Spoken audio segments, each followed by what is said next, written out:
बिस्मिल्लाहिर्रहमानिर्रहीम। मैं हूं Mehar Mohammad Iqbal, advocate supreme court of Pakistan. आज हम जिस कानूनी नज़ीर के बारे में बात करने जा रहे हैं उसने आइली कवानीन के बहुत सारे मसाइल को हल करके रख दिया है, जहां पे आइली कवानीन यानी फैमिली लॉज साइलेंस थे। अक्सर देखने में आया है कि ख़वातीन खुला की बजाय दीगर अवेलेबल ग्राउंड्स की बुनियाद पे डिसोल्यूशन ऑफ मैरिज का सूट फाइल करती हैं, जिसमें बहुत सारी ग्राउंड्स अवेलेबल होती हैं, जिनमें से for example dissolution of marriage on the basis of cruelty, dissolution of marriage on the basis of non payment maintenance allowance, या कोई और भी बेशुमार ग्राउंड्स अवेलेबल हैं, तशद्दुद या मेंटल एगनीज वगैरह। लेकिन देखने में ये आया है कि फैमिली कोर्ट्स उनको उनके दावे को डील करते हुए उनसे बगैर पूछे या उनके बगैर कंसेंट से उनको उन ग्राउंड्स की बजाय खुला की डिग्री उनको दे देती हैं, जिससे उनके माली हुकूक जो हैं उन पे काफ़ी जद पड़ती है। यानी हक महर का उनको हक महर नहीं मिलता या उनके हक महर वापस करना पड़ता है। तो इसी सूरत हाल को डील करते हुए सुप्रीम कोर्ट ने एक लीडिंग जजमेंट प्रोनाउंस की है। इस केस के हकायक कुछ यूं हैं कि खातून को शादी के वक्त हक महर के तौर पे 3 चीजें दी गई। नंबर 1, 5 लाख रुपया हक महर के तौर पे, एक इस्लामाबाद में प्लॉट और 30 तोले तलाई जेवरात। कुछ अरसे के बाद दोनों में अनबन हुई और खातून ने 3 ग्राउंड्स पे अपना दावा तनसीख निकाह दायर किया। नंबर 1 कि वो मेंटेनेंस शोहर पे नहीं कर रहा, नंबर 2 उसने सेकंड मैरिज कर रखी है, और तीसरा वो क्रूअल है, यानी उसका रवैया उसके साथ जालिमाना है। लेकिन इसमें एविडेंस भी रिकॉर्ड हुई, लेकिन जब ये अदालत ने फाइनल डिसीजन किया तो उन्होंने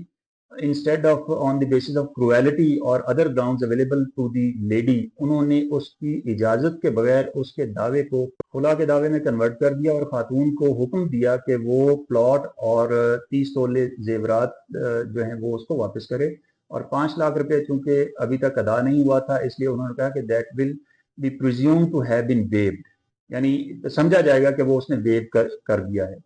इसके खिलाफ उसने डिस्ट्रिक्ट कोर्ट में अपील फाइल की, लेकिन उसकी अपील डिसमिस होगी। उसके अगेंस्ट ने writ petition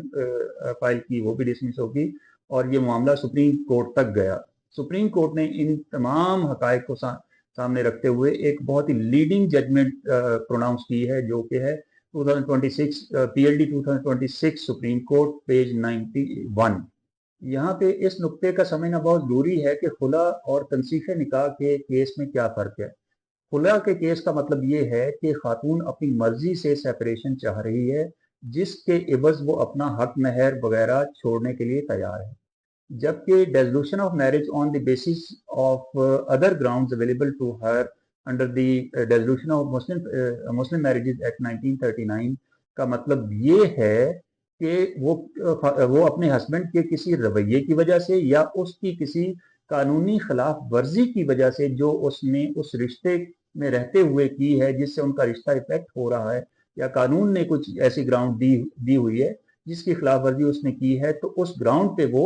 dissolution of marriage की डिग्री चाहती है। ऐसी ही सूरत हाल को डील करते हुए सुप्रीम कोर्ट ऑफ पाकिस्तान ने ये जजमेंट प्रोनाउंस की है, और इसमें बहुत से अहम नुक्ते उन्होंने वाजे किए हैं, जिसमें उन्होंने होल्ड किया है कि खातून की इजाज़त के बगैर उसका तनसीख निकाह का दावा खुला के दावे में कन्वर्ट नहीं किया जा सकता, क्योंकि उससे उसके जो बकिया हक महर वगैरह के हुकूक हैं उन पे जद पड़ेगी और वो खत्म हो जाती है। अगर ऐसा करना मकसूद भी है तो पहले खातून की इजाज़त लेना कि वो अपने इस दावे को खुला के दावे में कन्वर्ट करना चाहती है लाजमी ली जाए। मेरा मानना ये है कि जब हम दावा तनसीख निकाह दीगर ग्राउंड्स पे करते हैं, यानी खुला के अलावा किसी ग्राउंड पे करते हैं, तो हमें बहुत ही क्लैरिटी के साथ उन ग्राउंड को लिखना चाहिए और फिर उन ग्राउंड्स पे स्टक रहना चाहिए, और उसको साबित करने के लिए तमाम एविडेंसेस जो भी आपके पास अवेलेबल हों वो आपको कोर्ट में पेश करनी चाहिए। हम जब तक उस खातून को, जो हमारी क्लाइंट है, उसको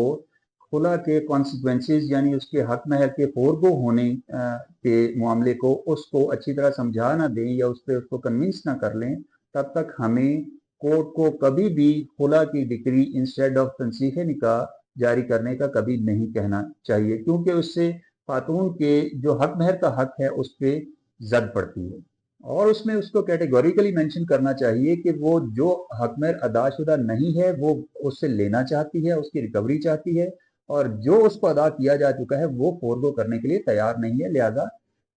اس کو صرف تنسیخ نکاح کی ڈگری دی جائے، نہ کہ خلا کی۔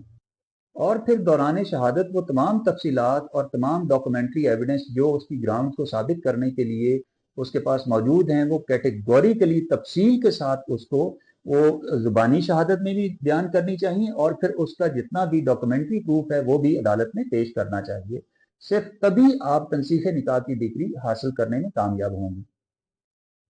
اس لیڈنگ ججمنٹ میں سپریم کورٹ آف پاکستان نے ہولڈ فرمایا کہ بیوی اور مصالحتی کونسل کی اجازت کے بغیر دوسری شادی کرنا قانون کی خلاف ورزی ہے، اور یہ بذات خود ظلم کے مترادف ہے، جو کہ تنسیخ نکاح کی ڈگری جاری کرنے کے لیے کافی ہے۔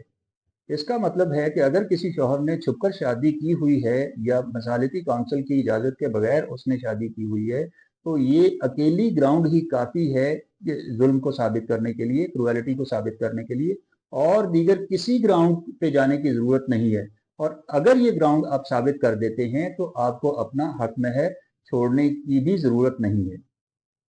سپریم کورٹ آف پاکستان نے اس میں یہ اصول وضع کیا کہ کسی بھی خاتون کا دعویٰ تنسیخ نکاح اس کی مرضی کے بغیر خلا میں تبدیل نہیں کیا جا سکتا، اور اس طرح اس کو حق مہر سے محروم نہیں کیا جا سکتا۔ اگر آپ کو اس عدالتی فیصلے کی کاپی درکار ہو یا آپ کا کوئی قانونی سوال ہو تو آپ الائڈ لیگل سروس سے رابطہ کر سکتے ہیں۔ ہماری ٹیم آپ کی رہنمائی کے لیے ہر وقت موجود ہے۔ ویڈیو پسند آئی ہو تو اسے لائک کریں، شیئر کریں۔ Thank you very much. اللہ حافظ۔